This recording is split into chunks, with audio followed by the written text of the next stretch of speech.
The man was nearly freezing to death, yet instead of putting on his coat, he took off his trousers as well. Eventually, he removed his underwear too, leaving him completely naked. He huddled in the snow, constantly blowing on his palms to try and warm them. But the little warmth was minimal, and soon his whole body was shivering. He had no intention, however, of putting on the clothes he had left behind. Instead, staring at the plastic bag he clutched tightly, he made a painful decision with trembling hands. He emptied all the precious flour from the bag, filled it with snow, and pressed it to his chest, hoping it would melt in a couple of hours, providing him with drinkable water. This was the second day since Jack had been stranded on the snow-covered mountain. Not only was he lacking water and food, but worse still, he had recently fallen accidentally into the icy waters of the lake. After struggling to reach the shore, his clothes were completely soaked. To survive, Jack had no choice but to take off his clothes to dry. By nightfall, he hadn't been able to drink a single sip of water. And to make matters worse, when he picked up his bottle, it shook. He couldn't drink. When he looked down at his clothes, he discovered they weren't dry either. His pent-up frustration finally exploded. He screamed hysterically at the sky. But as he unleashed his fury, he suddenly spotted something. Incredulous, he approached to confirm on a nearby mountaintop stood a house that looked wonderfully warm. After 2 days of being trapped on the mountain, Jack finally saw a glimmer of hope. To conserve his energy, he put his wet clothes back on and curled up in a rocky crevice to sleep, waiting for the next morning to climb up and ask for help. On the third day, Jack woke up with some of his strength back. The snow in the plastic bag had completely melted.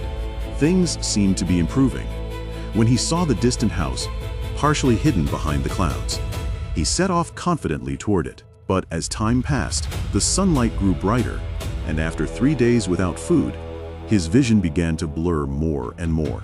Suddenly, he was overcome by extreme dizziness and could no longer stand. He stumbled and fell unconscious. When he awoke, it was the morning of the 4th day.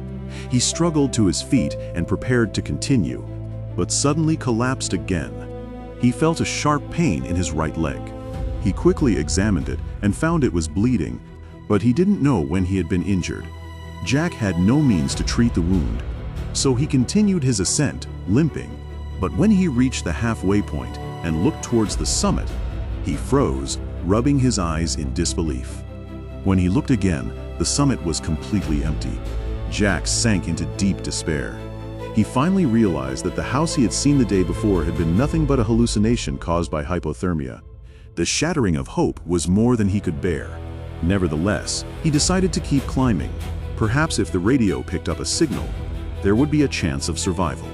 Jack half-crawled, pushing his body forward very slowly, occasionally taking out the radio to check for a signal. After what seemed like an eternity, he finally reached the summit. He eagerly pulled out the radio, but the screen showed no signal, and worse still, the battery was nearly dead. An eerie silence fell over Jack. He turned on the recording function and began saying his final goodbyes to his family. In his last moments, he gazed at the mountains he had once climbed, then slowly closed his eyes. Little did he know, just before the radio cut out, a signal appeared, and shortly after, a helicopter appeared.